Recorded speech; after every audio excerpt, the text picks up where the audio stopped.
Hello, this is Derek Taylor for HIST 103, and this is the lecture on the beginnings of Chinese civilization. This is the last of the great Bronze Age civilizations we're going to discuss in this course. And the title of the lecture is called The Origins of the Middle Kingdom, because as you're going to see, this is one of the earliest names for what we know today as China. And so I'm going to talk about where Chinese civilization begins, and so let's get started. And so in general chronology, just to begin, um, China gets the agricultural revolution comes to China relatively late, and so relatively later than the great civilizations elsewhere, Indus River Valley, Mesopotamia, Egypt, but eventually, probably it may have actually gotten there a little earlier than the date on there, 1766 BC. And by then, of course, you had Bronze Age type cities, charioteers, pictographic or logographic writing, which we're familiar with. And you see the dates there. You're going to have roughly the same time period, Iron Age territorial states. We'll talk about that as well. There'll be the rise of what we think of as philosophy in ancient China. And then finally, we'll end with what we'll talk about next time, which is the first Chinese empire, the first united China as we probably understand it today. So that's the overview. And talk about a couple of things here when I talk about Chinese civilization, just to give you an idea, because this is a survey course, but I want you to be aware of the complexities of this.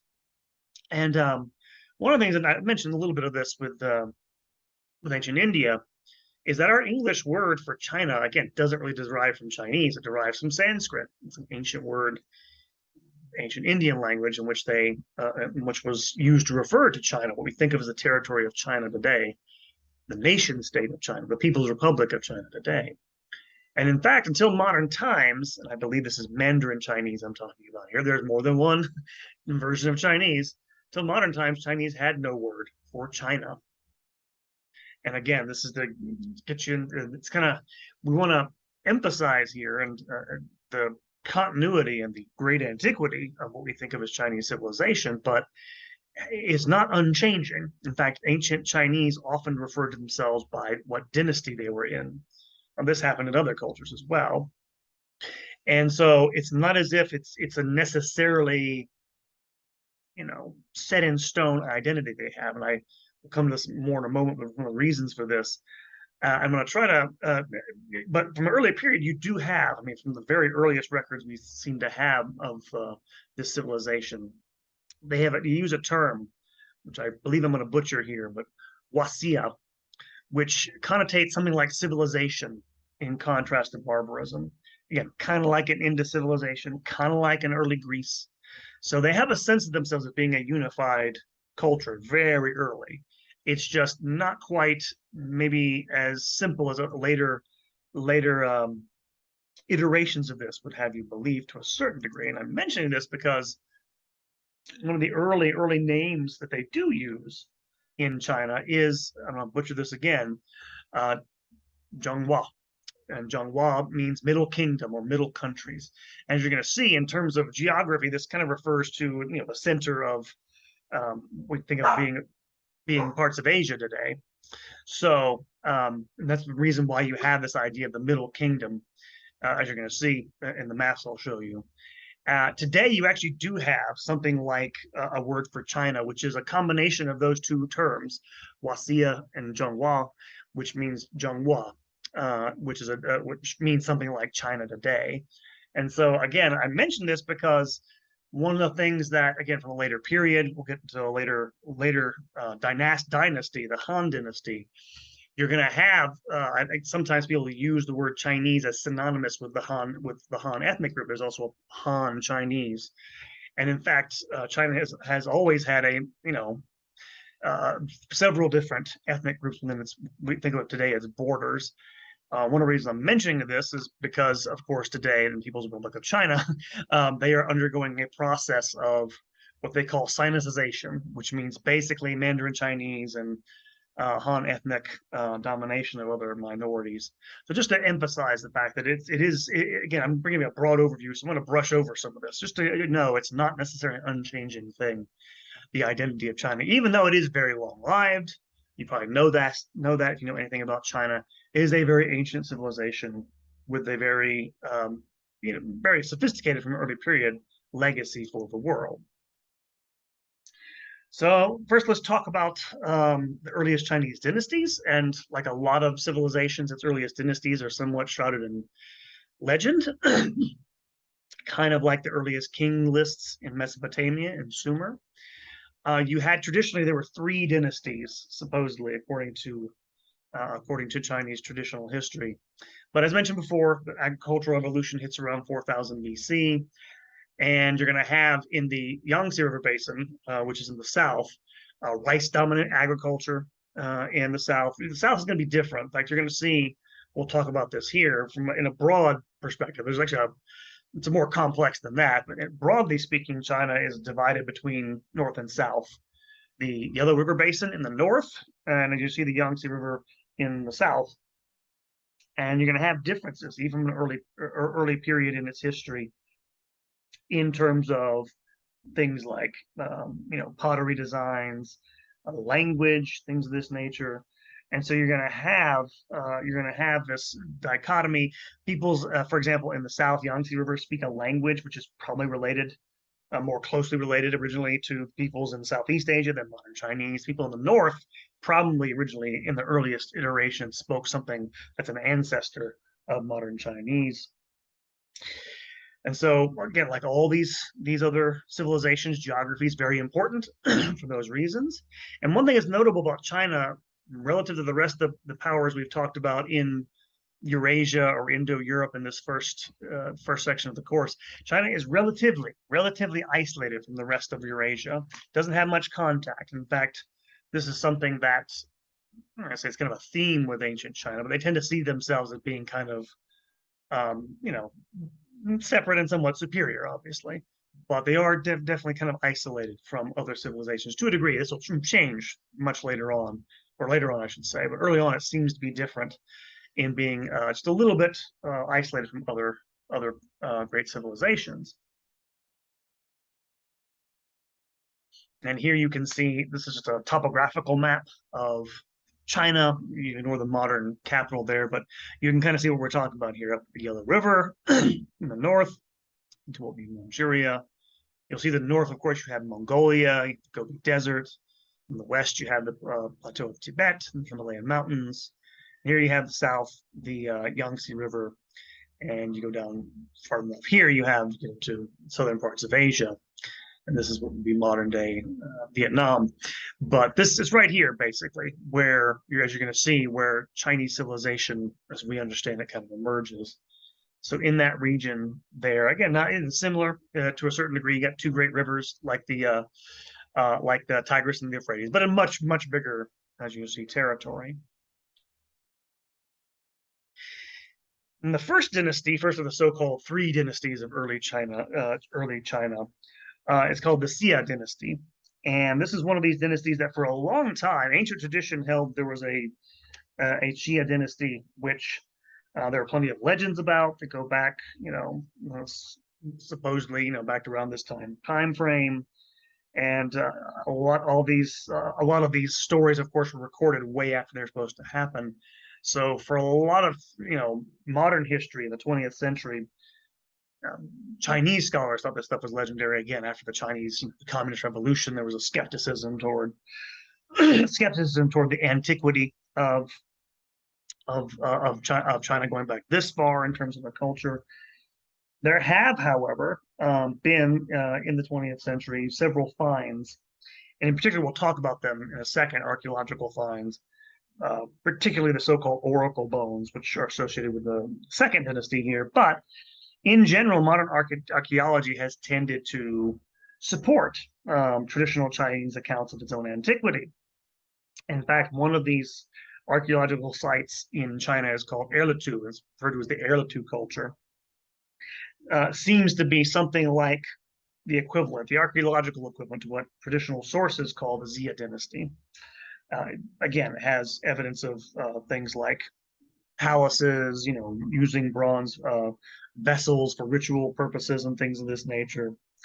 And seems to have been something they created and then sort of passed down to the second dynasty, which you can do is the Shang dynasty, But again, kind of like that sort of passing down of culture you got in Mesopotamia, from Sumer to Babylon to Assyria, and so forth. So that's sort of the first of these so-called three dynasties. The second, and one we actually know existed and have actually some records of, is the Shang dynasty. And this represents a more mature sort of Bronze Age civilization, has its capital near Anyang.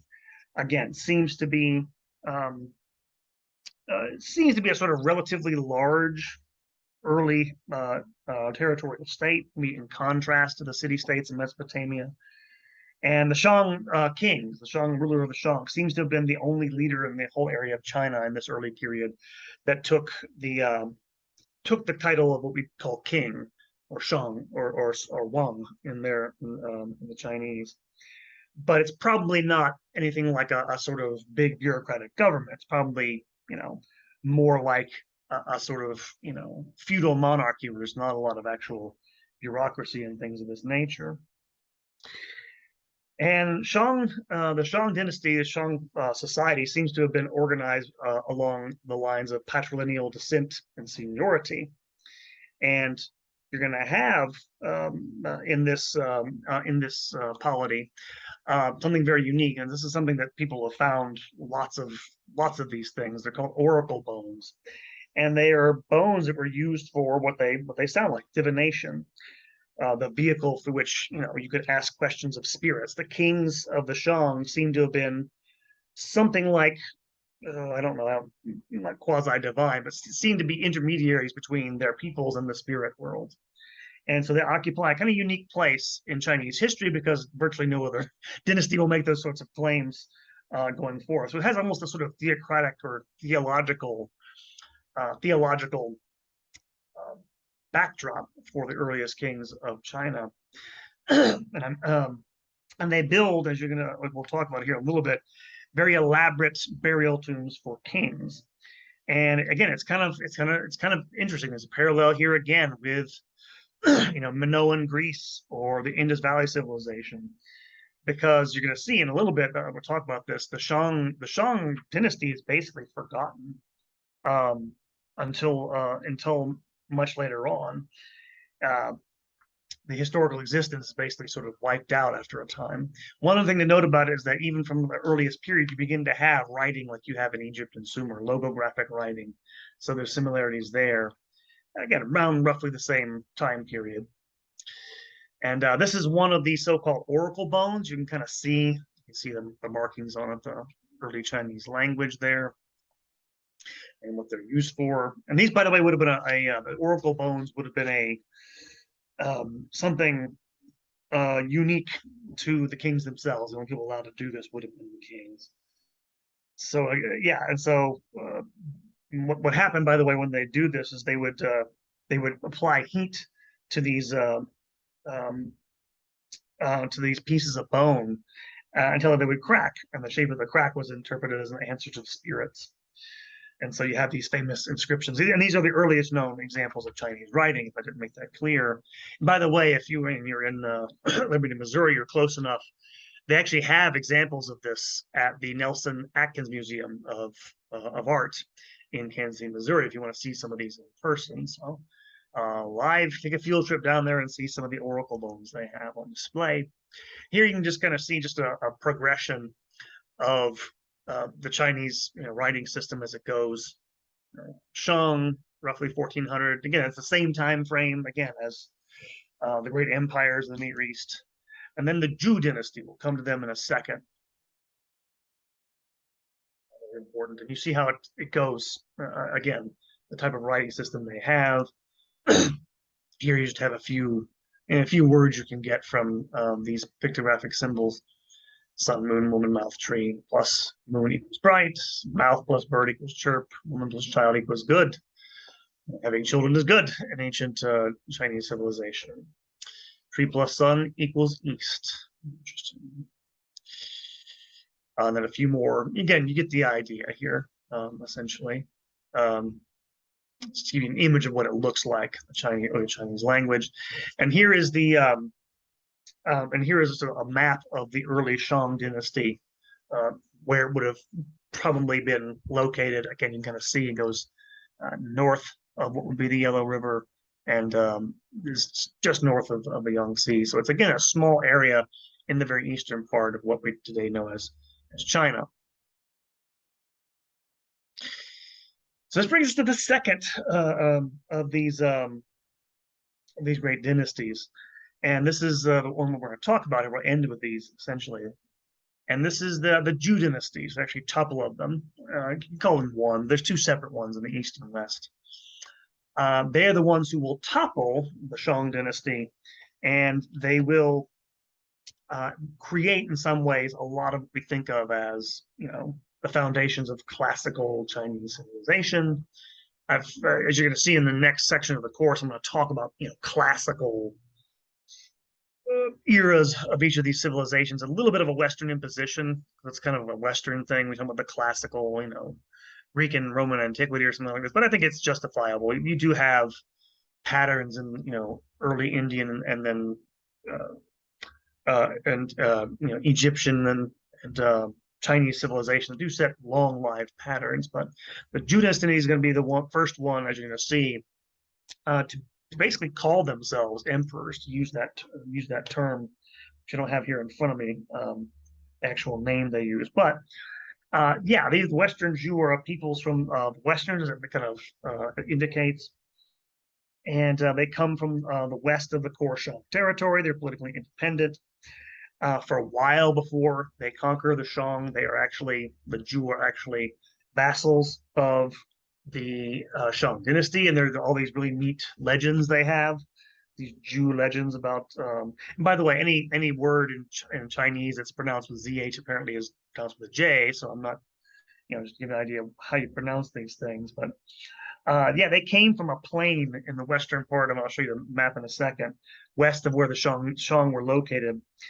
And in fact, it's the much larger. It's called the Plain of Zhou, but it's set in a much larger area, which is sometimes called the area within the passes. And this is going to be a sort of recurrent theme in some of Chinese history. You're going to have people who challenge dynasties and overthrow them coming from these western parts into the eastern parts and taking over. And so you have the Shang the Zhou taking over in this period. They continue a lot of Shang culture, a lot of the patterns of government. It is thought to have occurred around 1045, this conquest, and eventually you're going to have the king of the Zhou announce that he has announced his victory to heaven, and pronounce his intention to assume residence in what he calls the Middle Kingdom. This is where you get that term from.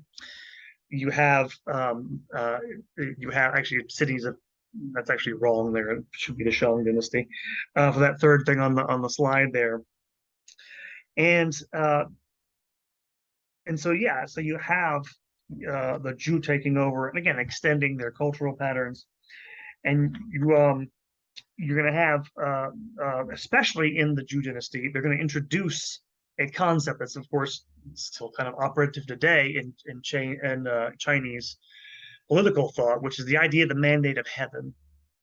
This is the idea that basically a ruler to have legitimacy, to have the legitimacy of, and heaven is something, again, it's not quite a personal thing. There's some sort of overlap between when they use the word for heaven in this time frame.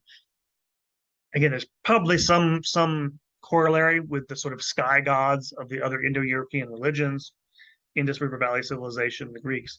It's a little more impersonal. The idea is that there's this moral will you have to have. You must rule, you must govern in the people's interest as a ruler. Otherwise, heaven itself will, again, unseat you from your throne.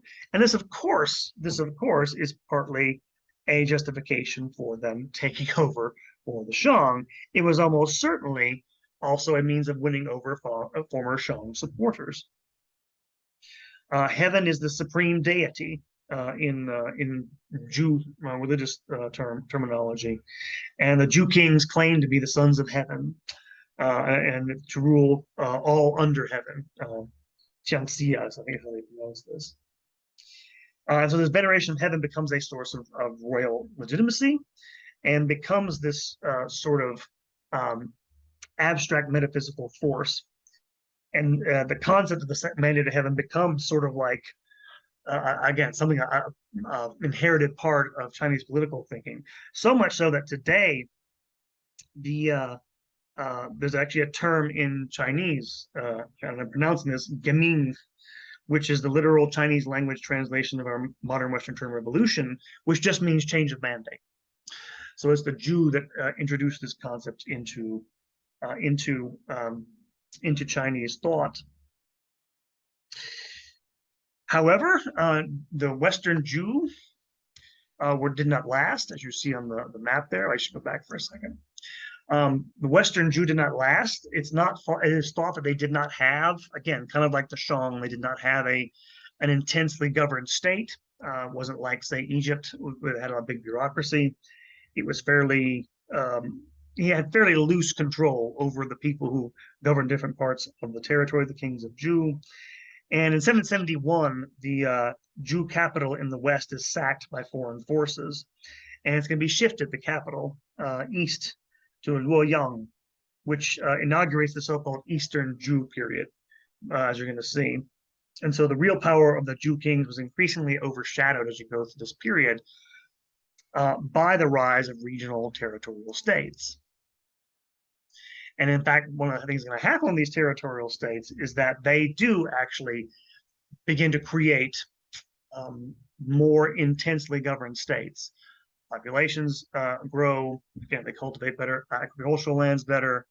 With the rise of commerce in the later Zhu period, means they have more money, they can fight wars. They become, over time, independent countries with their own sovereign kings. And eventually this is going to lead to China. Basically, the last Zhu king is effectively destroyed in 256 by a kingdom from the west.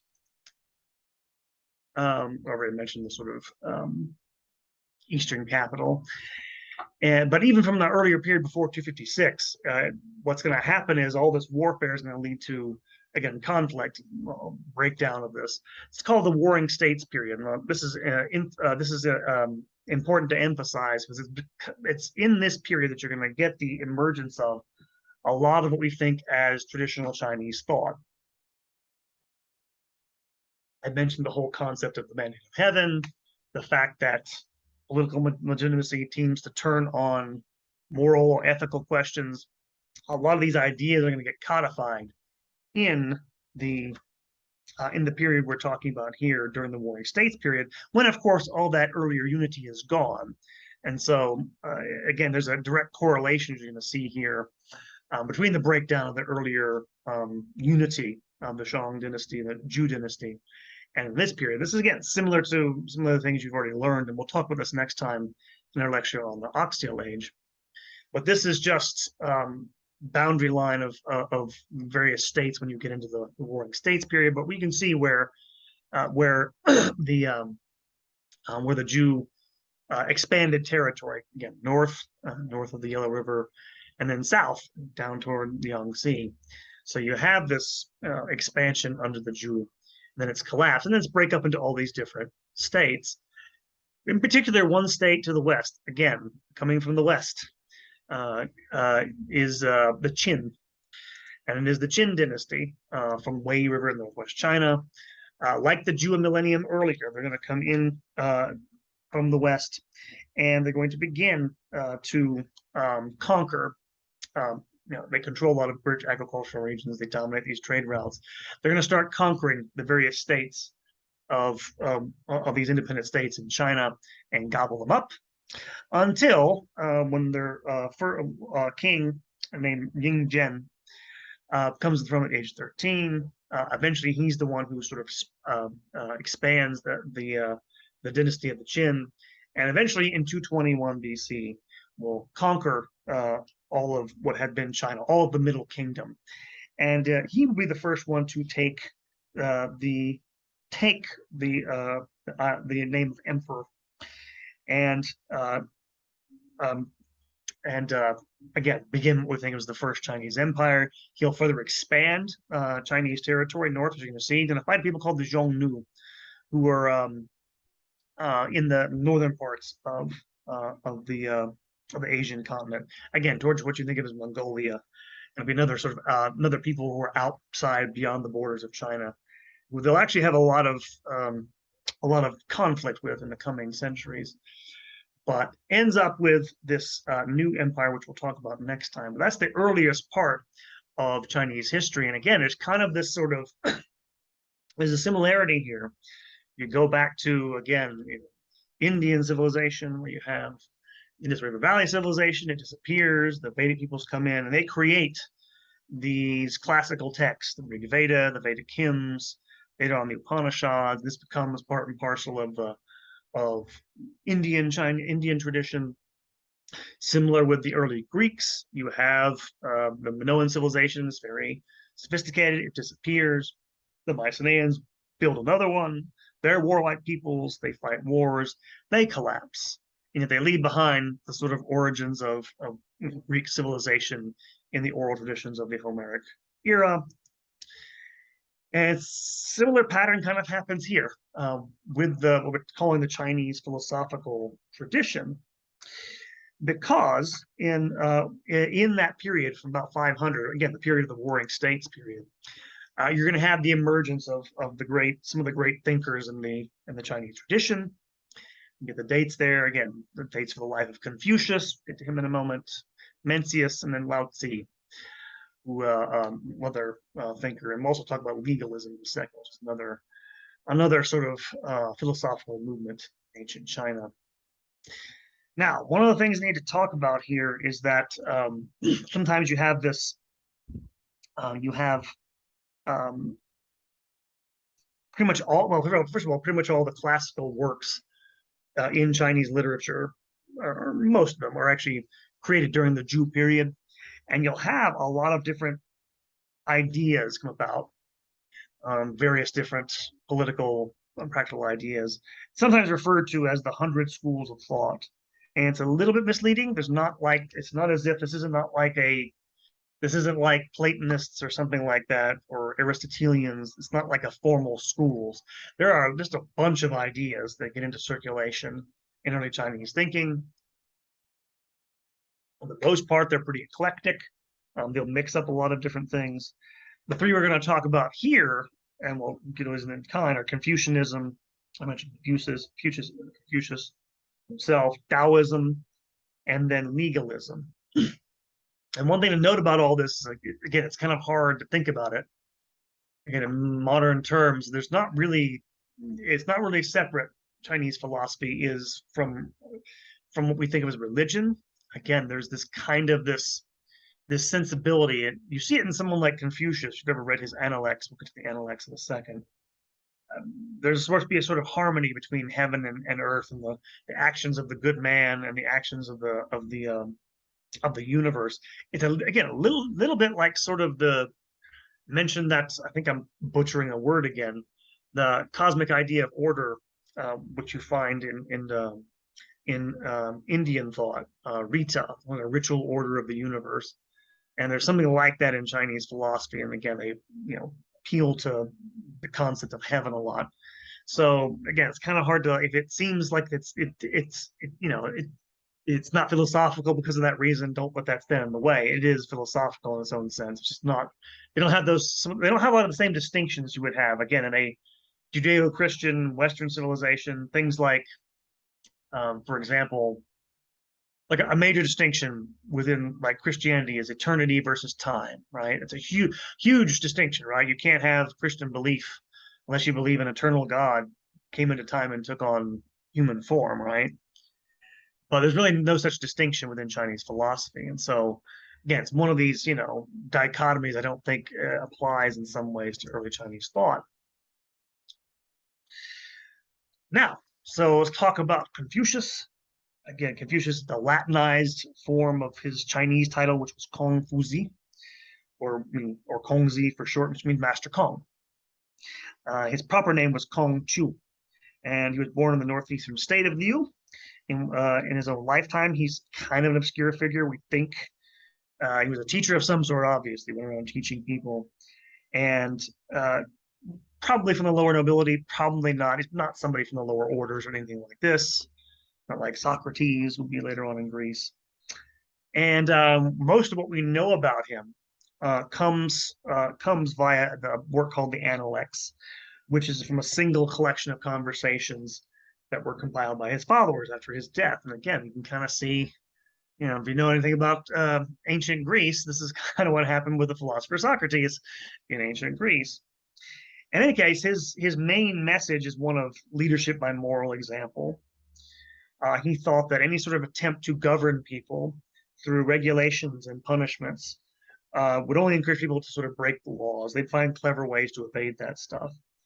But if you led through what he called moral force and proper ritual, a moral force, I think, is de, and proper ritual is li, is the word for this, then people would spontaneously, try to improve themselves. And so the key to a good society is what, well, I think we'll go into this in a second, on some more of this stuff, is cultivating sort of right action, right conduct. And I'll show you some more stuff in a second, but it has this very moralized sense of how government should be run, and the sort of individual's actions as a person should sort of go along with the conduct of the ruler, which should go along with the conduct, of the universe. There's this cosmic harmony to all this stuff. And in fact, in the Analects and other places, we kind of see Confucius as someone who idealizes early Shang and Zhou kings as paragons of virtue.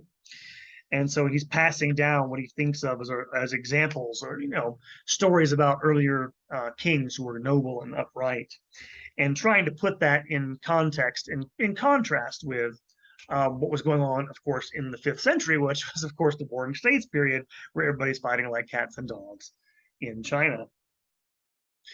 One thing to note about all this is that, for the most part, there isn't really a single. I just give you the outlines of some of the things in the Analects, what we know of Confucius, that we can roughly attribute to him.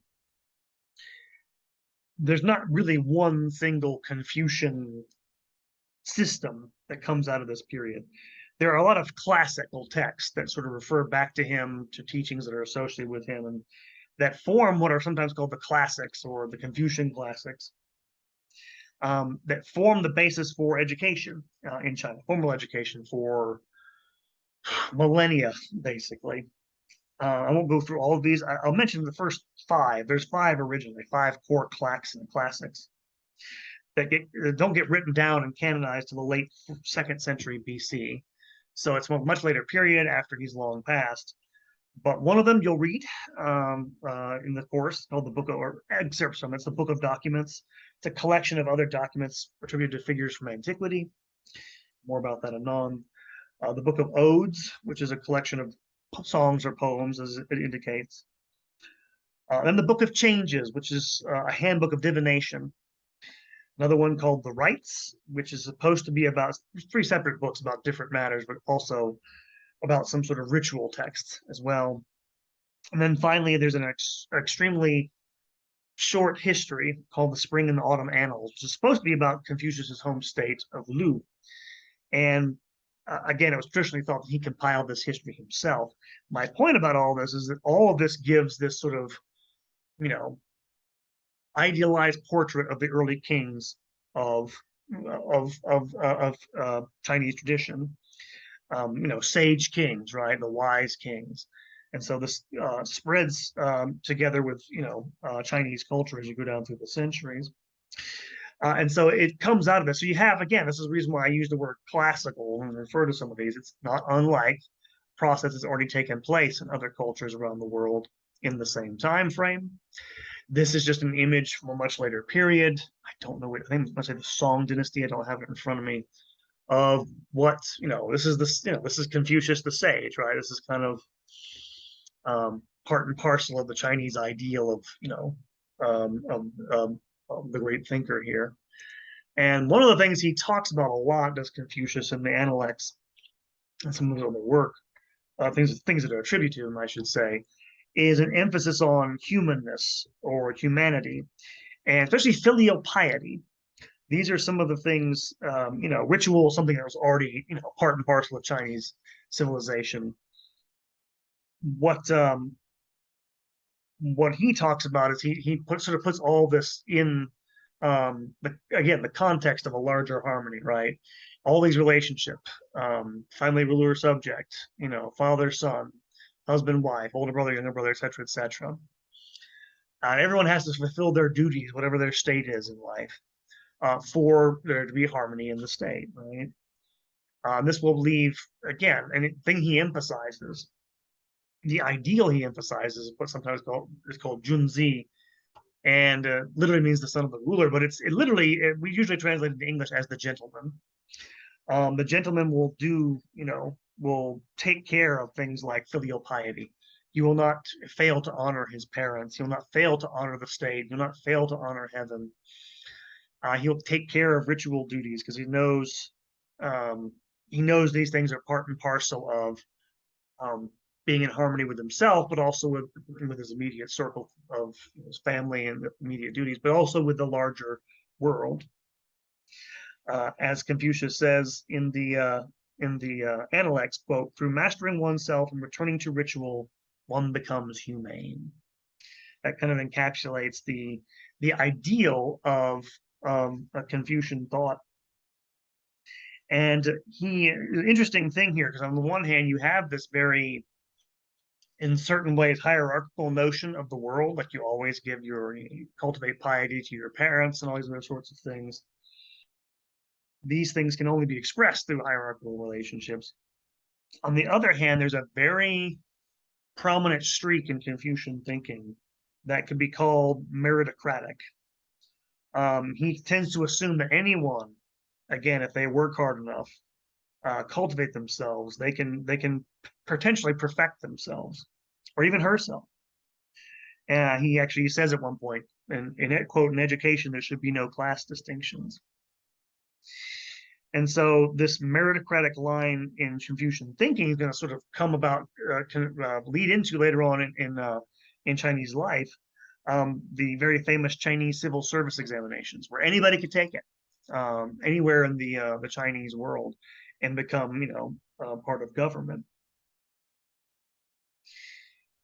And so, on the other hand, in other places, as you're going to see, Confucianism will make its way to Japan. It could also justifies more hierarchical types of societies, but it has that sort of character to it, which is, again, one of the interesting things about Confucius if you've never read the Analects. Besides Confucius, who was kind of the main name here in terms of Chinese thought, there are two others, and that are usually cited. The second one is called Mencius. Mencius is a follower of Confucius, who is generally thought to have had a much more, even more optimistic notion of human capabilities than Confucius did. He insisted that people are naturally good, and that human misbehavior can be corrected. This is his idea basically is if you educate people, they can cultivate their innate goodness and perfect themselves. He tells a story. I'll read this story to you about what to do with the undeniable reality that human beings misbehave a lot. This is Mencius. I'll read this here quote: "The trees on Ox Mountain were once beautiful, but being situated on the outskirts of a large estate, the trees were hewn down by axes. Even so, they do not fail to put forth new buds and shoots, but then cattle and sheep also come to graze. This accounts for the barren appearance of the mountain. Seeing this barrenness, people suppose the mountain was never wooded." So in his mind, this is ideas that basically people think because people have misbehaved, there's no goodness in human beings. Whereas he has the idea and takes the idea partly from Confucius that heaven, that sort of abstract, impersonal force, has a will, and that it wants to see the government educate its people, work for their well-being. And this idea that government should care for the people at large, and I've already mentioned it, is something that's a perennial part of the Confucian tradition. It's one of the more attractive parts, obviously, of the Confucian tradition. I in this period. So you have that second sort of supporter of famous name associated with um, with Confucianism. The final name that comes from the later period is a thinker named Zhuangzi, who lives at the end of the Warring States period, and he had a much different view of human nature. He held that education should be a sort of restraint on human nature. In his mind, natural human desires are basically evil impulses that can only be tamed through conscious training and effort. And unlike Mencius, who tended to think in fairly explicit religious terms, he has a fairly rationalistic, maybe even secular view of well, heaven. Like he talks about heaven. This is Zhuangzi on heaven. Quote: "The processes of heaven are constant. Respond to them with order, and good fortune will result. Respond to them with chaos, and misfortune will result. If you strengthen what is basic and are frugal in your expenditures, then heaven cannot make you poor." Yeah, and so you have this, this sensibility that people need to be restrained, and that if you just let people do what they want, things are going to get into chaos.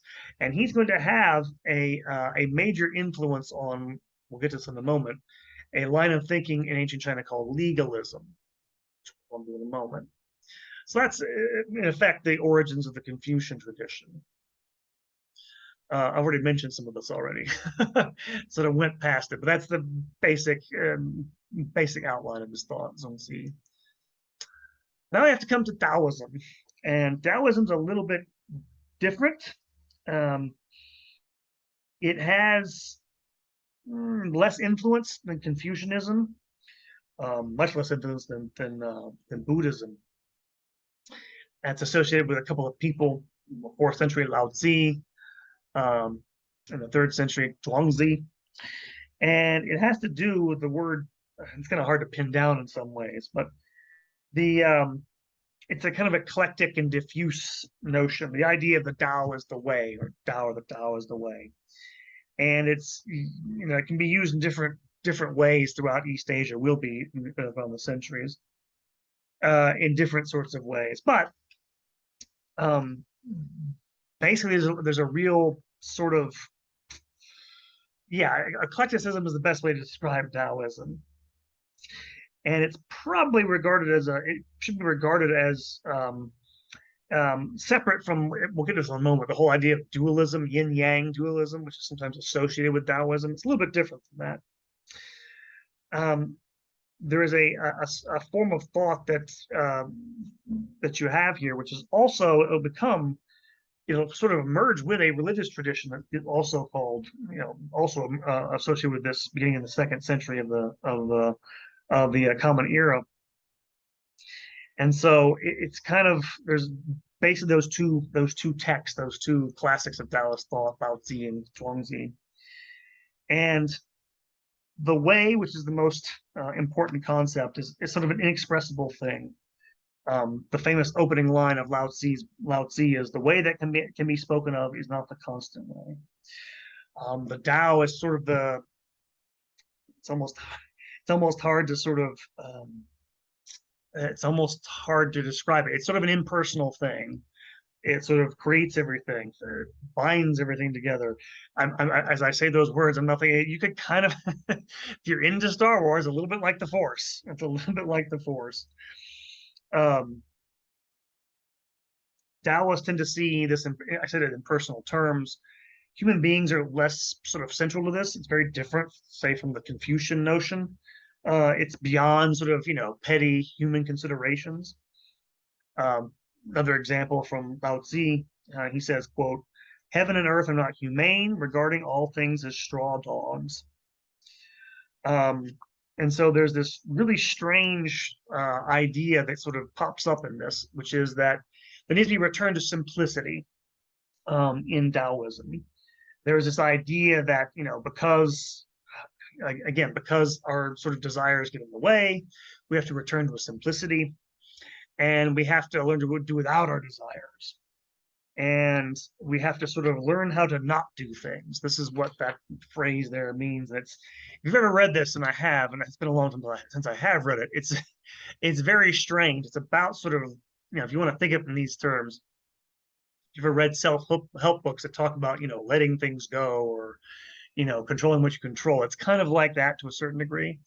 A not doing. People should learn where they should not do things. The best course of action, according to Lao Tzu and these thinkers, is sometimes not doing anything. You don't have to be doing something. And in fact, this goes along with, as you kind of get a sense of this here, with a view of government, as opposed to, Confucius, where it's about the government should act on behalf of people.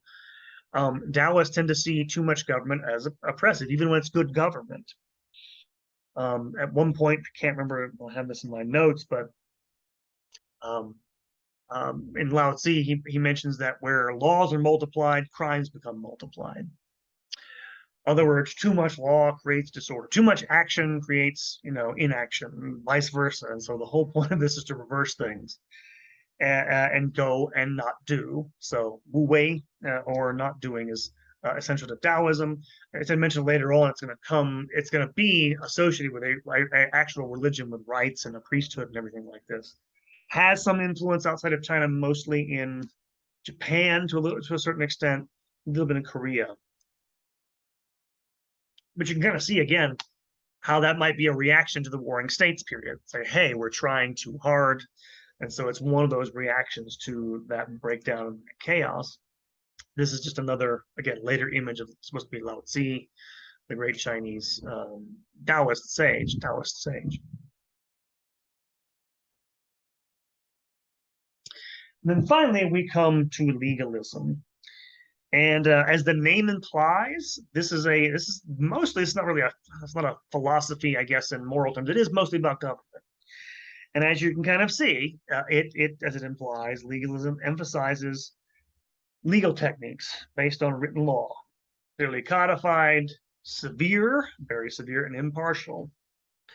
And it is very much sort of, or not very much sort of, but it's kind of like, if you know the, oh boy, my brain's dying here. If you know who Jeremy Bentham is to a certain degree, this is the idea that people are motivated by pleasure and pain.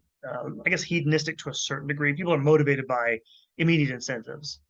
They should be rewarded if they're loyal and brave in battle for obedience and frugality in real life. The flip side of that is they are not loyal, they should be severely punished. And as you're going to see, we'll talk about this when I talk about the first Chinese Empire, the Qin Empire. You're going to have the legalists get a very bad reputation because they really do use the laws in a very harsh way. And so you have a couple of different thinkers that are usually associated with this. The one is a man named An Vizi, I think I pronounce it, who was supposed to have been a student of Zunzi, the Confucian thinker.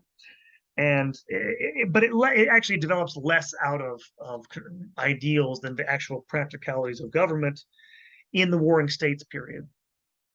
And so, and especially the second person there, Li Si, I'll mention next time, because he is actually the first minister of the first Qin, of the first emperor of China.